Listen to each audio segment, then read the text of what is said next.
नमस्कार।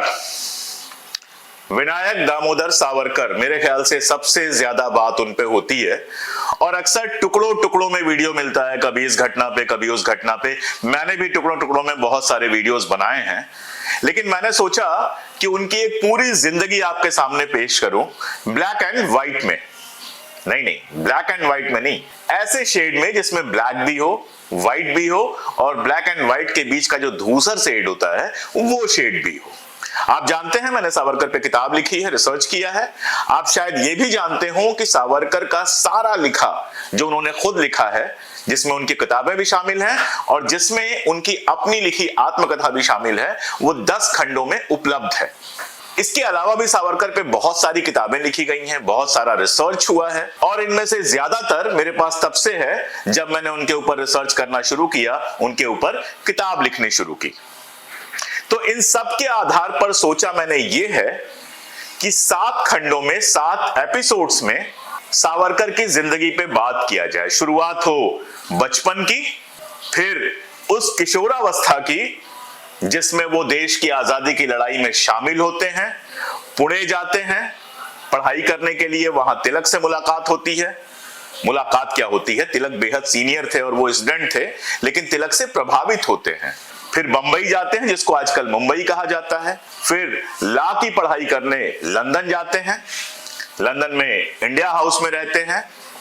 India house में रहते हुए 1857 की 50वीं सालगिरह मनाते हैं। आज सुनने में बड़ी छोटी सी चीज लग रही है, लेकिन सोचिएगा जब अंग्रेजों का शासन था, लंदन में बैठकर इंडिया हाउस में 1857 की 50वीं सालगिरह मनाना, जब सारे अंग्रेज, पूरा इंग्लिश मीडिया हमारे 1857 की महान क्रांति को, महान विद्रोह को गुंडों का काम बताने पर लगा हुआ था, उस समय सावरकर इंडिया हाउस में बैठकर सेलिब्रेट कर रहे थे 1857 को।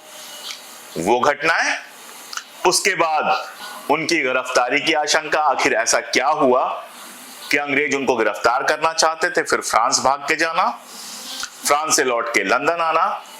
यहां भी एक सवाल है कि फ्रांस से लौट के लंदन क्यों आए, जब मालूम था उनको कि लंदन में गिरफ्तार हो जाएंगे, तो लंदन क्यों आए? कई सारी थ्योरी चलती हैं, सब आपको बताऊंगा डिटेल में।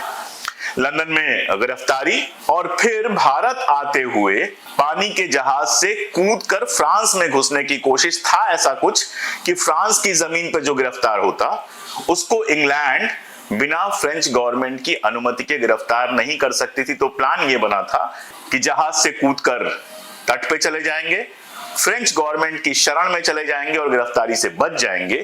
क्या था वो पूरा किस्सा? कितनी देर पानी में तैरते रहे, क्या हुआ, आखिर फ्रेंच गवर्नमेंट के पास वो क्यों नहीं पहुंच पाए, कैसे फिर गिरफ्तार हो गए, फिर भारत आना, गिरफ्तारी, बड़ा लंबा मुकदमा चलना, इंटरनेशनल कोर्ट में भी मुकदमा चला था फ्रांस वाली घटना की वजह से, सब बताऊंगा।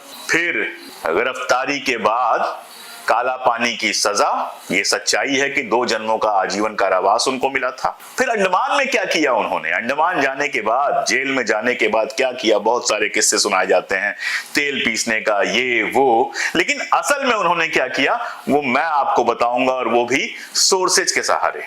फिर 2 जन्म का आजीवन कारावास होने के बावजूद आखिर 10 साल में छूट कैसे गए? माफीनामे, दया याचिका, जो आप कहना चाहें। उसके बाद पुणे की यरवड़ा जेल में आए, फिर रत्नागिरी में रहे जहां उनको 60 रुपए प्रति माह मिलते थे। वो पेंशन था या क्या था, क्यों मिलता था, कब तक मिलता रहा, सब डिटेल में बताऊंगा। फिर हिंदू महासभा के अध्यक्ष बनते हैं 1937 में। 1937 से 1947 तक क्या करते रहे ये भी बताऊंगा, और 1947 के बाद गांधी हत्या में उनकी क्या भूमिका थी, कपूर कमीशन क्या कहता है वो भी बताऊंगा, और उसके बाद उनके उन अंतिम दिनों के बारे में भी बताऊंगा जिस पर बहुत कम बात होती है। तो ये 7 एपिसोड लगातार आएंगे, एक के बाद एक, इधर बाकी सारा काम बंद। 7 एपिसोड एक के बाद एक आएंगे। सावरकर की कहानी एपिसोड 1 से लेकर एपिसोड 7 तक मेरे YouTube channel the credible history पर। बने रहिए मेरे साथ, थोड़ा सा इंतजार कीजिए। बहुत जल्द, कल या परसों में पहली किस्त आएगी और उसके बाद लगातार किस्तें आएंगी। सावरकर के जीवन की पूरी कहानी, ना तो हीरो बनाने की कोशिश, न विलेन बनाने की कोशिश, जो जैसा है वैसा बताने की कोशिश, यानी ब्लैक भी व्हाइट भी और ब्लैक और व्हाइट के बीच का जो धूसर शेड होता है वो भी। शुक्रिया।